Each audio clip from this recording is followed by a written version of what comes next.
welcome back to the Doulas No Squat Book Club. This week we're discussing Deliver, a concise guide to helping the woman you love through labor. We'll be covering topics such as building birth teams, where doulas see themselves on the birth teams, and navigating changes in the birth space. Thank you so much for joining us today, and let's get ready to hear from some doulas who know squat.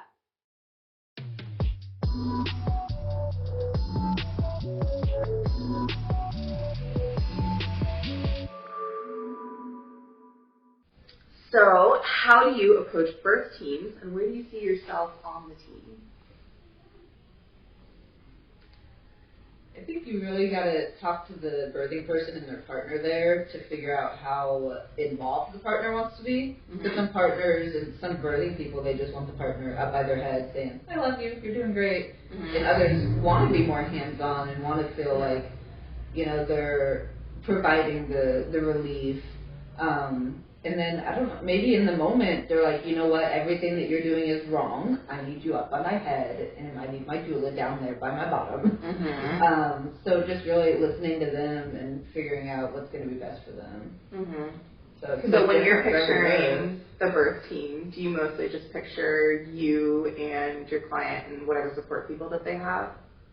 Yeah, and the nurses and the doctors, yeah. Like, we're all on the same team. Yeah. Like you said, getting a rapport with them, making sure that you're friendly with them. You're saying, hi, hey, how's it going? How's your day been? Being civil with them. Like, don't look at them like they're the bad guy. Because we all want the birthing person and the baby to be healthy. Like, that's the end goal. Right. But we also want the birthing person to be happy, and that's my end goal. So, yeah, that's kind of how I picture it, though. Especially, I know some hospitals, like the nurse that's in the room will follow with the baby, and then it's like, that's a big deal if you have like a good relationship with them, because, you know, a doula may leave at a certain point, but the nurse may be back around, and I think that's important to especially gauge like after in the postpartum period after the doula's left. Yeah, that's true. What about you? What for your birth team?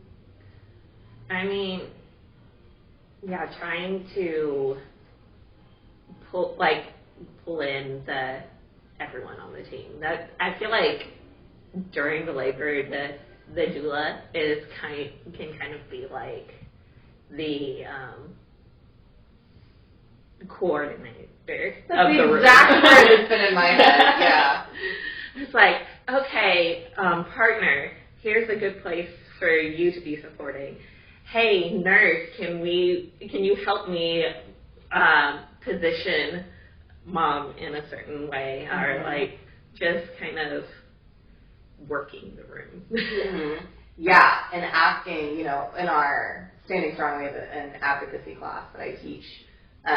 One of the huge things that I focus on for team building is exactly what you just said, asking the nurse to help, because that puts her or him on your side.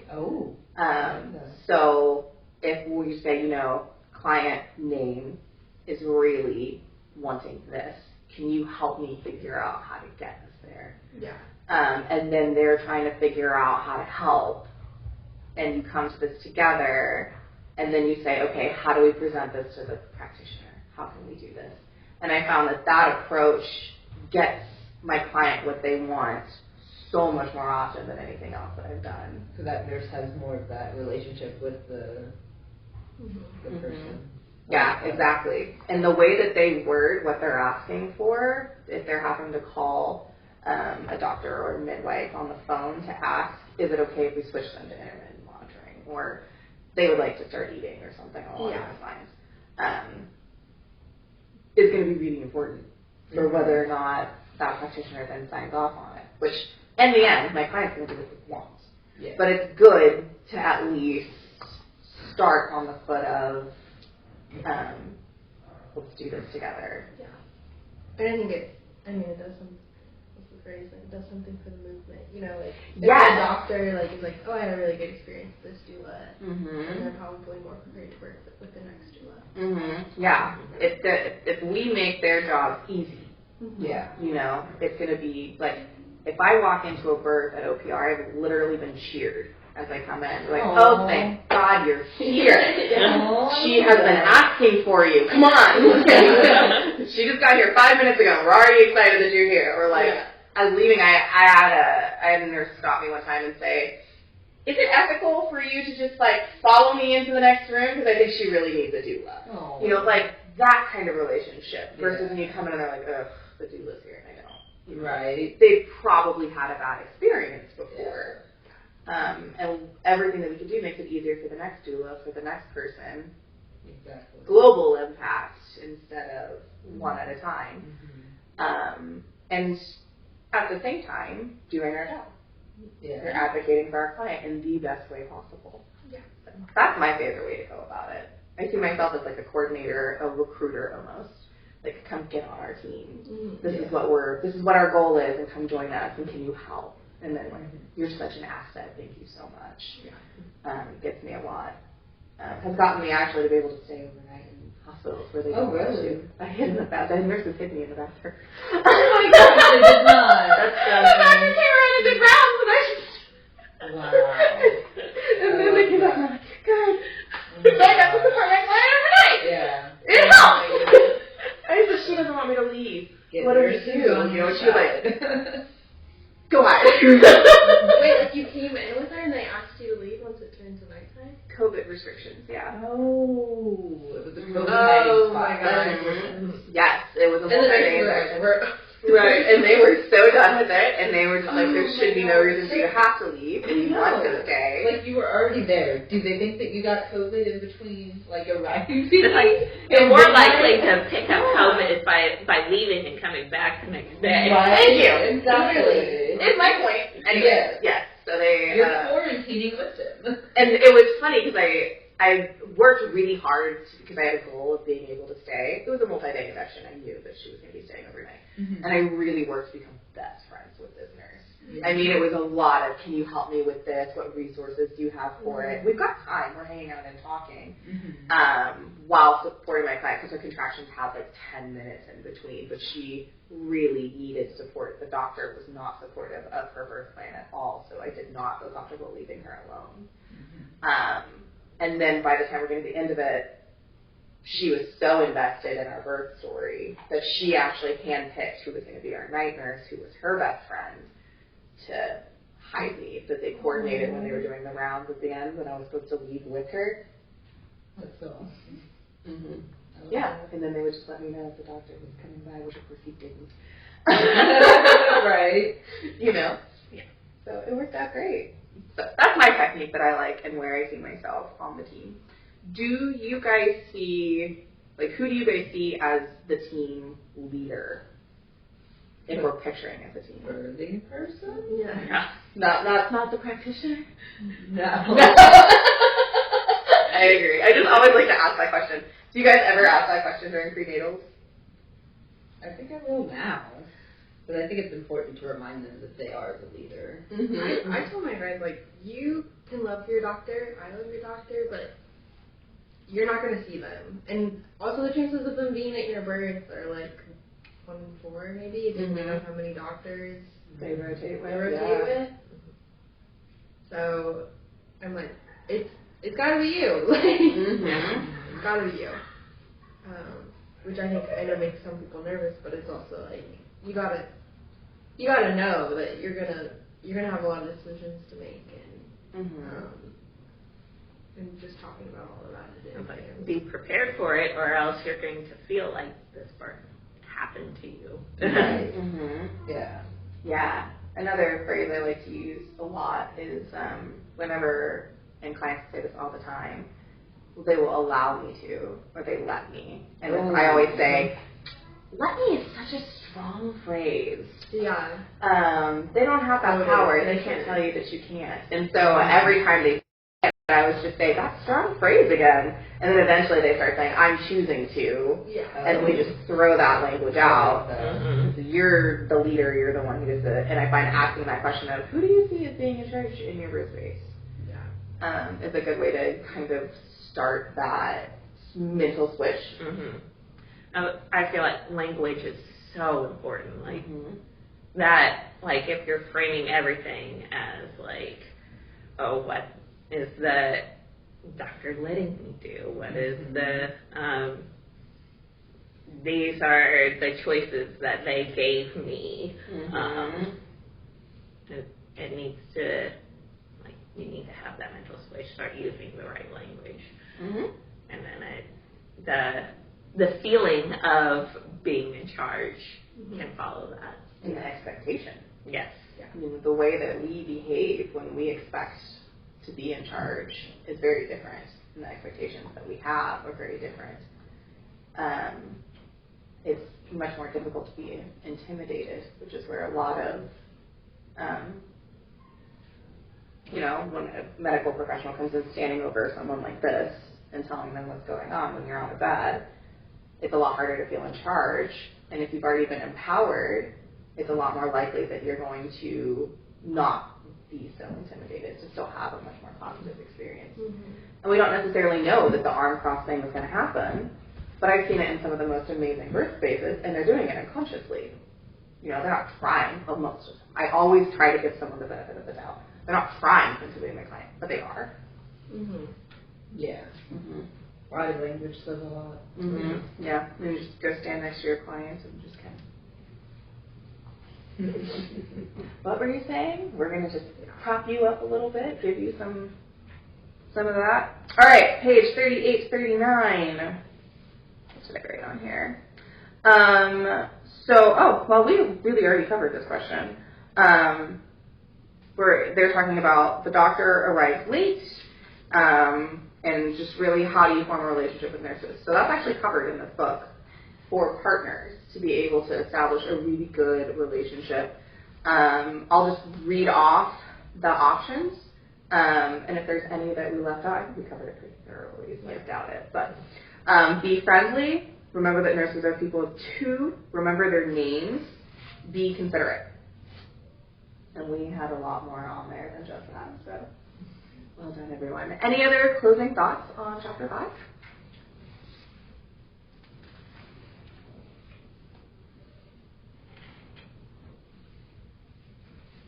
That was a really important one. I think that having that set, and it can be so helpful if the support person is prepared to help you with that.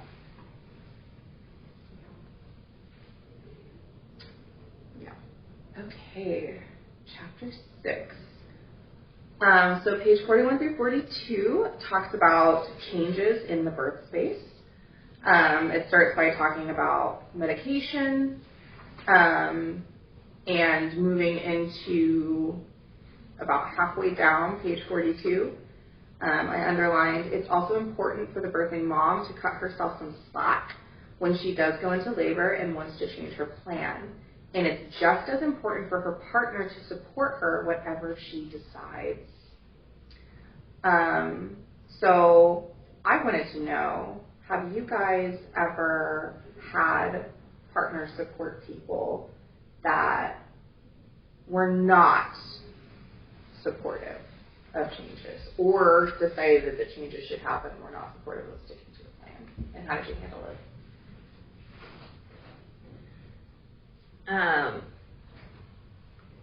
Not necessarily in the birth space, but my specialty is the breastfeeding. But I've had partners that would stick their guns with the breastfeeding, even though mom really was no longer into it. Specifically, there was a time where there was a lot of nipple trauma, a lot of pain while nursing, and the baby was inconsolable at night, and she needed to take a break and have baby get a bottle. So, healed nipple trauma. You shouldn't breastfeed a baby that is actively causing trauma. And he's like, why don't you just nurse her? I'm like, well, let's take a step back and realize that if a baby is causing trauma, not breastfeeding efficiently, they're not removing that milk efficiently, they're not being fed, they're not going to be able to be consoled at the breast. You need to give the break to allow healing, and also her mental health is very important too. We don't want mom and baby to be resentful of the breastfeeding relationship. Yeah, I like that. Yeah, definitely. What about the other way around though? Whenever the breastfeeding relationship is going great, but the partner really wants to feed them a bottle. Get that a lot. Yeah, because they feel like they can't bond without giving the baby food.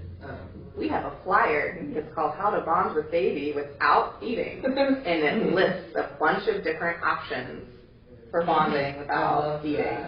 That's ritual-based, which feeding is ritual-based, which is why people want to do it. But there's a lot of other things you can do. What I find works a lot for me when I have a client wanting to do that, they say, I bet she would absolutely love for you to soothe baby when she's done feeding. So you're in charge of birthing, and then you do the diaper change, and you soothe them and coo with them after.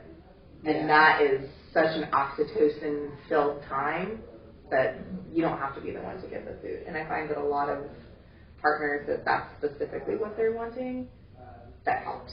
Yeah. I love the suggestion of co-bathing too. Yes. Yeah, that's on the flyer. I like that. And it's also easy to kind of do that one because it's got really cute pictures on it. Like, look, picture of your bonding with your baby. Look how adorable that is. Right. A birth I went to, the mother's mother in the birthing room, like constantly was like, "Are you sure you don't want this?" Like things that the mother had like explicitly said, like, "I do not want this offered to me. I don't want this suggested." And we like knew going in, like, mom is gonna say a bunch of things just that seem out of pocket to like the original intentions and plan that the mother had made. And basically, like at a certain point, I was like we talked about this. We've already established like what she wants to do. She's okay. But like the mother's mother like could not. She was really having a hard time coping with the idea of her baby being in pain. Right. And I think we just had to talk about it before. And I wish, like, retroactively, that we had more discussions with the mother's mother. To be like, don't talk about these things because it's not going to be helpful. Even though it may be helpful for you to offer these suggestions. That's not the point. But I was definitely like a learning moment for me. Yeah. I have a really good exercise for that Yeah. if you're interested. Yeah. So I have the person who I know is going to be an issue do a wall squat. And I start telling them, "Oh my gosh, I'm so sorry you're in so much pain. This seems really difficult for you. Golly, your legs must be burning. Don't you want to get down? Don't you want to stop doing this? I just feel for you. Oh, I feel for you." And then I give them, "You are doing amazing. I'm here with you. I know it's hard, but we're going to do this together." It's like, how did you feel with both of those? Yeah. And then they can come to that conclusion of, That's good. this first one was not helpful. And then people that I do that exercise with, I never have that problem with. Really? Yeah. I think, and like the mother, like the birthing person, obviously knew that her mom was going to be like that. And they can have an inkling. Not always. Yeah. But originally it was discussed like that they may not be there, and so it was kind of like a surprise. Oh yeah. There's not much to do about that. So it was just what it was, but. Surprise visitors, there's no prep work that can be done. Yeah. Well, it sounds like you handled it really well in the... Yeah.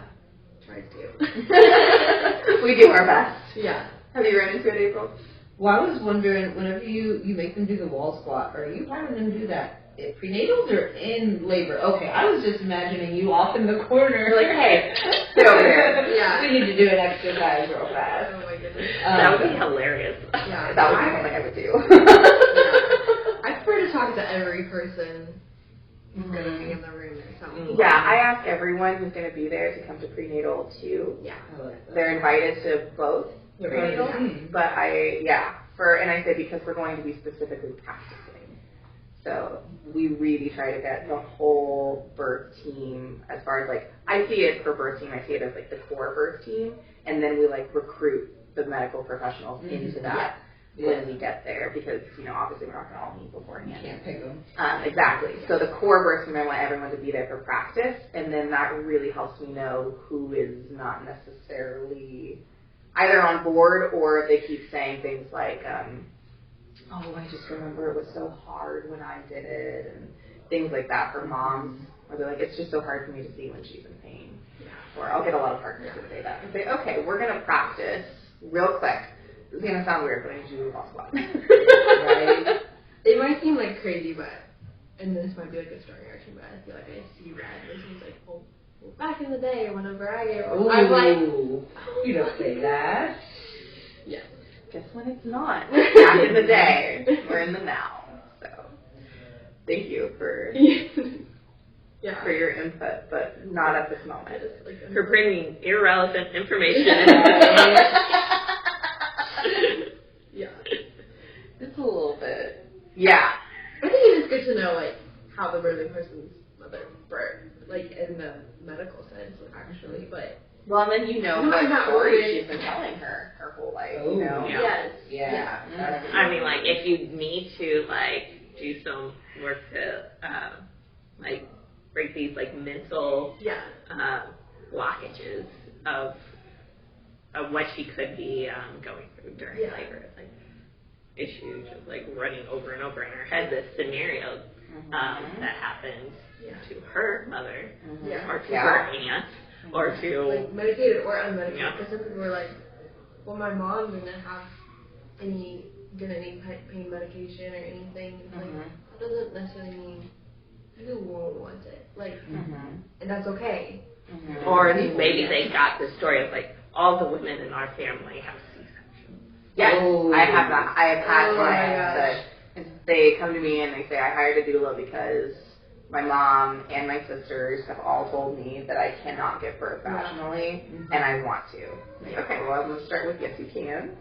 I don't care how long it's been since your family has had a vaginal birth. You can be the next one. Yeah, it's time now. That's always I see a little red when that happens. That's when you. Yeah. Oh boy. Don't react. Poker face. Yeah. Right. And then when you get in the car, like, oh! Then you feel all your emotions. Have you run into anything like that? I already asked you that, didn't I? Yeah. Sorry. You're my bad. Oh my gosh, speaking of seniors, I heard a doula one time say, like, oh, well, she'll have a C-section because she's incredibly anxious. And I was like, I need to walk away right now. But a doula. And I was like, no. It's like the opposite. I was like, I think you might be burnt out a little bit. Like, take a break. Yeah. Yes. And doula burnout is it's really likely to happen. Yeah. Which I think is why you need your village that much more. Yeah. Because you can go home and tell your family about the births all day long. Yeah. They're not really going to understand like somebody else that's been in that space. Yeah. So I think it's important to really talk about the highs and the lows. All of it with people that are going to make you feel heard and not like judged and stuff like that. And people who know you well enough to see when you're starting to show signs of compassion fatigue. Because you don't just go from being perfectly fine to burnt out. Like, right, yeah, it's gradual. It's a gradual thing. Yeah. And so having people around you that can say, hey, you're starting to get a little brazen. I can tell you're getting some compassion fatigue. Before we get to that point, what needs to happen to replenish you? Yeah. Because we need to find your passion again before you hit burnout. Yeah. And we try to actually do plans for that. I like that. When people join us, we ask them, what are your signs of burnout? What's happening before you hit that point so that we can recognize it? And then I'm in all the chats where we're allowed to say whatever we want. Oh, nice. So people get on, and if I notice, the last 3 births I've seen you've been posting in our chat just negative things. They're heavy, yeah. Yeah, you're in heavy space. Yeah. You're an amazing doula that's in a heavy space. Yeah. What needs to happen to make your burden lighter? Because I don't want to lose you. Right. I want you to continue to pour into the world. Yeah. Mm-hmm. All right. Final question. Are you guys ready? Page 44 through 45. Okay, so there's bolded words here. And I just kind of wanted to tick down and read them and just kind of talk about, how you handle, working with somebody to teach them this. And if they're not necessarily listening, how do you kind of handle that? So if she's requested, don't offer her pain medication. I like the code word. Some people have like a code word and they have to say like all their pets' names or something. Because sometimes just saying, oh, I wish I could have an epidural, like that sentence doesn't always mean something. Like it can just feel nice to say that, but you don't actually want it. Like and it encourages full expression. I want my client to be able to say, I can't do this. She can, and she is. But if she wants to say, I can't do this, I want her to be able to say that. Exactly. Yeah. Yeah. This is when I have a specific family that comes into mind where I went to the prenatal and the client was so well informed and so just knew her body. She was a body worker in her profession, knew exactly what she wanted, knew what she could do. And her husband was just like, I want her to just go in and get an epidural. And I was like, okay, you're heard. Yeah, exactly. Because I don't want her to be in pain, and I know she can handle it, but she shouldn't have to. That's very sweet of you. Let's facilitate a conversation where she really tried to let him know, this is what I want. I can, and I want this. And he continuously just kept saying, well, how am I supposed to say that you don't want pain medication when I can say that you're clearly in pain? And I said, because nobody's asking you. Right. It's your birth. This is her body. And I said, in the end, you can't force her to get an epidural if she doesn't want one. And thankfully, we hit on it enough beforehand, because the squat wasn't going to work on him. And he wasn't even saying, like, oh, I know that you feel this, He was just sort of saying, I don't even want to be supportive because I just want you to get an epidural. That by the time of the birth, he was wonderful. Thank goodness. Right. When I came home, I said, I have never been so nervous for someone, because she knew and was informed and was perfectly capable, knew exactly what she wanted, and was completely the opposite of supported by her partner in every aspect of the birth. I've actually never been nervous to this extent before, but thankfully the prep worked. It didn't happen in the actual birth, but I was mostly planning for it. I was like pumping myself up on the drive. I was like, we're going to do great, and we're going to be a team, and we're speaking this into existence. He's not going to mention pain medication one time, and he didn't. So really? Yeah. She made it? Oh, yeah. Oh, how amazing. She did. Happy ending. Yeah, it was an accidental breach. It was what now? An accidental breach. Oh my god. Yeah, baby just started coming out bum first. I noticed a lot of poo. And I was like, And they came in and they're like, oh, that's the baby's bum. And they did an ultrasound. They're like, yeah, baby's breached. And they were like, we're going to do an emergency C-section. Is that what you want? And by the time that we had discussed everything, baby was already coming out. Oh, nice. Mm-hmm. I like that. It was great. She had a wonderful vaginal breech birth accidentally in hospital. I feel like she should get an award for that. Yeah. She should get like her own very dedicated to herself. Like, you're going to be remembered here forever, because everyone was just like, yeah, anyway, it was really fun. And he did great. He just looked, just kept making eye contact with me, like, do I say something here? Like, all you do is say how good she's doing. He probably didn't even know how to react. He just stood there going, I'm just going to hold her hands. I was like, that's exactly what I want you doing, right? I like that. That's so funny. Yep. So, anyway, Make a plan for talking about Plan B. I underlined it's best to do this in advance and with your doula. If you guys talk about, we kind of talked about this with the birth intentions, making a Plan B in that roadmap. That sounds like a great activity. Yeah, for sure. Do you do something similar, April? Yeah. Like whenever it comes to like the different interventions that they might do, like talking to them about how you feel about each intervention. Yeah, what the different options are. Yeah, options. That's a good one. Yeah. I find that I don't talk about it as much in prenatals now that I have my recorded class because it comes with my services. Because it makes my job easier. My clients have taken a childbirth education class. And I already have it, so I might as well make my life easier and their birth easier by just making it available. There you go. And so then we talk about it after they've watched the class. I'm not doing as in-depth education in person anymore, unless they have a ton of questions about different options, which does happen. But obviously in my childbirth education class, like we do in person at Mother's Refuge every month, that I go pretty in-depth with that. Try and hold off pain meds, at least at first. So I underlined waiting until labor is well established and a woman is dilated to 4 or 5 centimeters has been shown to help avoid unwanted complications and interventions. And I've actually read I think there was 3 different studies, if I remember correctly from co-train, that showed that waiting until 6 centimeters helps you not stall out. It's kind of the same as like waiting to get into water. I almost do you ever hear someone say 7 centimeters? I feel like I never hear anyone here at 7. You know what I mean? They just skip over it. Yeah, but they're like, I'm not like you have 6 for like active labor and then 8 for transition. 7 is unimportant. I never ever heard a doctor say 7 or midwife. Like, I think that's hilarious. It's not the cool centimeter, it's the long They're centimeter. like, it's a 6. Oh, it's like, and then like when they want you to be at an 8, because that means like that's like a good number to be at. I'll say a tight 8. Yeah. Oh, it's tight 8. Yeah. I get that a lot. It's a stretchy 6 or it's a tight 8. I'm like, so it's a 7. Yeah, 7 gets a bad rap apparently. Okay. It's not relevant.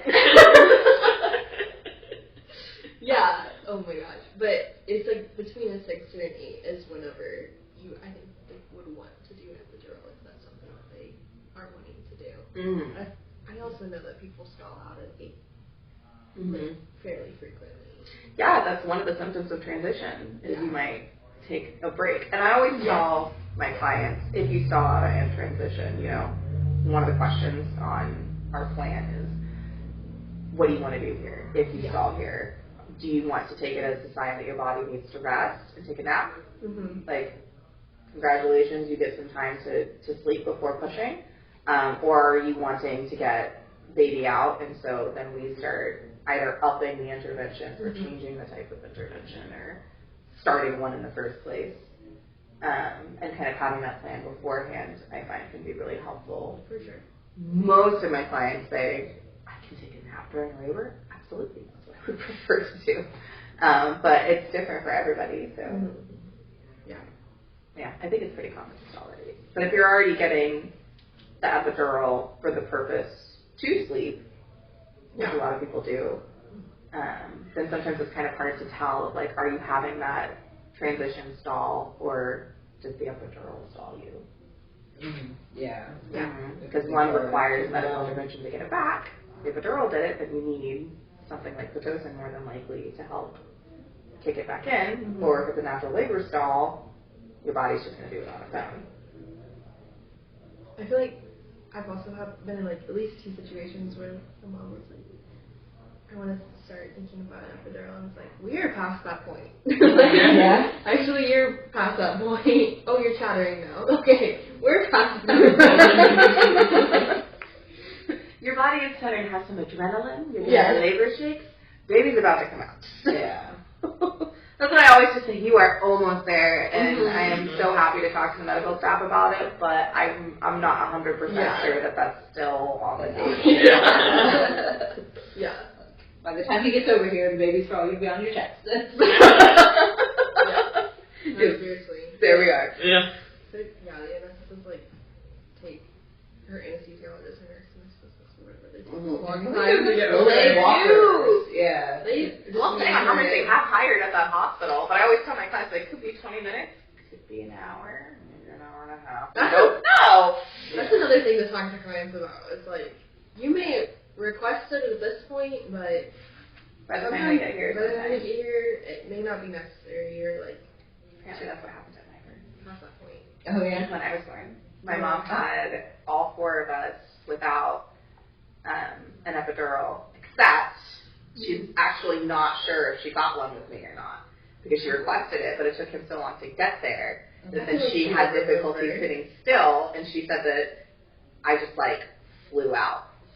And so she's like, he was trying to do it, Yeah. but she doesn't know if he was actually, because they got charged for it. So she's like, oh, I must have had one. She goes, but I was never numb.